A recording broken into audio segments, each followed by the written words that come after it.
Hey coin enthusiasts, welcome back to USA Coin. If you're new here, make sure to subscribe and hit the notification bell for more videos about valuable and fascinating coins in US history. Today, we're diving deep into the Jefferson nickel series and exploring the unique features and collectible appeal of three particular Jefferson nickels, the 1988P, 1986P, and 1970S. Whether you're a seasoned collector or just starting out, you'll find some incredible insights into what makes these coins so special. So let's get started. 1988 P Jefferson nickel. The 1988 P Jefferson nickel belongs to a series that has been in production since 1938, featuring the famous portrait of Thomas Jefferson. The Jefferson nickel was initially created as a replacement for the Buffalo nickel, which had faced wear and tear issues in circulation. But by the 1980s, the U.S. Mint was well into the production of modern Jefferson nickels, with the P mint mark indicating that this particular coin was minted in Philadelphia. The late 1980s saw a continuation of designs and mintage volumes, reflecting steady demand in circulation rather than limited edition collector appeal at that time. Like its predecessors, the 1988 P Jefferson nickel features a left-facing portrait of Thomas Jefferson, designed by sculptor Felix Schlag. Schlag's design has remained iconic, even as subtle updates were added over the decades. The obverse showcases Jefferson's face in profile, accompanied by the words "In God We Trust" on the left and "Liberty" along with the date on the right. The P mint mark is found just above the date. On the reverse side, we have Jefferson's famous home, Monticello, surrounded by the inscriptions "E pluribus unum Monticello 5 cents" in United States of America. The 1988 P Jefferson nickel had a mintage of around 396 million coins, which is fairly high. Because of this large production number, it's generally not considered rare in terms of quantity, but there are factors that can affect its value, which we'll cover shortly. In circulated condition, the 1988 P Jefferson nickel usually holds its face value of 5 cents. However, in uncirculated conditions, particularly in higher mint state MS grades, the value can increase. For example, an MS65 graded coin might be worth around $5 to $15, depending on its quality and demand. As with most coins, the higher the grade, the more desirable it becomes to collectors. In extremely high grades, such as MS67, it might even reach values upwards of $50 or more. Some of the most sought-after errors for the 1988 P Jefferson nickel include off-center strikes, die cracks, and double dies. While errors for this specific year aren't as common, any error coin can add a premium value depending on the visibility and extent of the error. A notable error to look out for on this coin is the full steps designation on the reverse Monticello design. Full steps refer to a well-struck coin where the steps of Monticello are fully defined. If all steps are visible and crisp, this can significantly increase the coin's value. While the 1988 P Jefferson nickel might not be among the rarest, it is popular among collectors who seek a complete date run of Jefferson nickels. In high grades, it is especially appealing due to the challenge of finding these modern nickels with pristine detail, including full steps on Monticello. This is a great example of how modern coins can still hold collector interest due to condition and design detail. 1986 P Jefferson nickel. Next, we have the 1986 P Jefferson nickel. The mid-1980s were an interesting period for U.S. coinage as the mint was producing millions of nickels to keep up with demand. The design continued with Felix Schlag's original motif. The P mint mark, which began appearing on Philadelphia minted nickels in 1980, was also present on this coin. 1986 was a year that maintained high mintage figures, although fewer coins from this period are found in pristine condition due to circulation. This coin carries the same classic Jefferson design that American collectors recognize instantly. The obverse shows Thomas Jefferson's portrait, accompanied by the inscriptions "Liberty" the date and the P mint mark. The reverse side again features Monticello, with inscriptions for "E pluribus unum Monticello 5 cents" in United States of America. The mintage of the 1986 P Jefferson nickel was about 447 million. Although this is a high mintage, finding high-grade specimens has proven challenging due to wear and lower strike quality in that year's production. In circulated condition, the 1986 P Jefferson nickel typically holds only face value. In higher mint state grades, it can fetch between $5 and $15. Specimens graded MS66 or higher with full steps on Monticello are especially desirable and can command even higher prices. Errors such as die cracks, off-center strikes, and full steps are the main points of interest for the 1986 P. Collectors should look for full steps in particular, as they add significant value to the coin due to their rarity in this year's production. Minor errors might only add a few dollars, but major off-center errors or significant die cracks could make the coin worth much more to error collectors. Collectors aiming for a complete Jefferson nickel set will want the 1986 P in their collection, especially in higher grades. Finding one with full steps is especially challenging, making it a prize piece among those completing a high-grade collection. 1979 S Jefferson nickel. The 1970 S Jefferson nickel is particularly interesting because it was minted at the San Francisco Mint, where lower production numbers often mean greater collector interest. Unlike Philadelphia or Denver, San Francisco minted nickels from this era are harder to come by in circulation. By 1970, the U.S. was also producing proof coins more heavily at the San Francisco Mint, making business strikes like this one notable. The 1970 S Jefferson nickel maintains the same design by Felix Schlag, featuring Jefferson on the obverse and Monticello on the reverse. However, the S mint mark indicating San Francisco is what sets this coin apart from many collectors.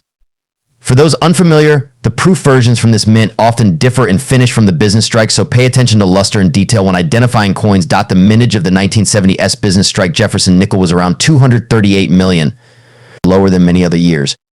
While this isn't considered a low mintage for modern coins, it does mean that well-preserved, high-grade examples are scarcer compared to coins from other mints. In circulated grades, this coin holds minimal premium over face value. However, in uncirculated conditions, especially at MS65 or higher, it can range between $10 to $30. For those with full steps, the value may go higher, reflecting the difficulty in finding high-quality San Francisco business strikes with crisp details. The 1970 S Jefferson nickel is known for its proof and business strike varieties. Full-step specimens are again highly sought after, as well as any error coins. Off-center errors and double dies, although rare, add appeal to collectors focusing on unique coins. For Jefferson nickel enthusiasts, the 1970S is often included in date sets and is sought after in high grades.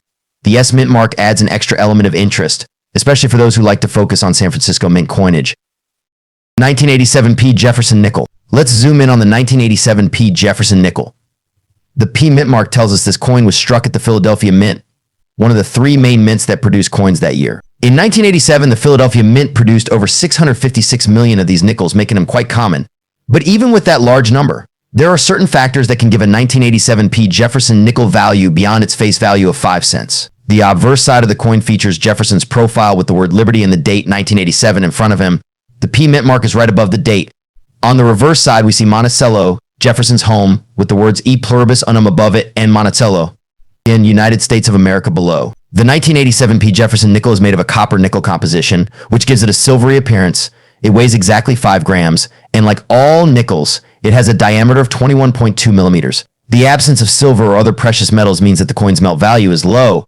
Its real value, however, lies in the condition and demand among collectors. If you're collecting 1987 P Jefferson nickels, grading is crucial. Coins are graded on a scale from poor P1 all the way to mint state MS70. For the 1987 P, coins in mint state or MS can attract the most attention. Most circulated 1987 P nickels hold little value over face value, but uncirculated coins with high grades like MS65 or higher can fetch a premium. If you have a 1987 P in top-notch condition, consider having it graded by a professional. Now let's talk about varieties and errors. Some of the most valuable nickels are those with rare minting errors. While the 1987 P isn't known for any significant, well-documented errors, keep an eye out for coins with off-center strikes, die cracks, or planchet errors. These types of coins are usually worth more to collectors, especially if they're in great condition. If you do find an error, even a minor one, it could increase the value of your 1987 P Jefferson nickel substantially. So, what's the 1987 P Jefferson nickel worth today? Generally, circulated examples are worth their face value of 5 cents. However, uncirculated examples in MS65 or higher can be valued anywhere from $1 to $5 depending on demand and grade. If you're a collector, try to find an uncirculated 1987 P with a strong strike and no major flaws. This will enhance the coin's appeal and future value. Grading the coin could add authenticity and increase its potential market value. 1966 Jefferson nickel. The 1966 Jefferson nickel comes from a period in U.S. history that was unique for coin production. Back in the mid-1960s, the United States was experiencing a coin shortage. This shortage led the U.S. Mint to take some unusual steps to meet demand, including producing coins without mint marks in 1965, 1966, and 1967. In 1966, all Jefferson nickels were minted without any mint mark, regardless of which mint produced them. This move was meant to discourage coin hoarding, especially as silver was being phased out of some denominations. The 1966 Jefferson nickel continues the classic design introduced in 1938 by Felix Schlag. On the obverse or front, we see a left-facing portrait of Thomas Jefferson. Above him, the word Liberty appears in cursive, with the year 1966 to the right. The reverse features Jefferson's estate Monticello with the words E pluribus unum and United States of America beneath. As for its composition, the 1966 nickel, like most Jefferson nickels, is made of 75% copper and 25% nickel.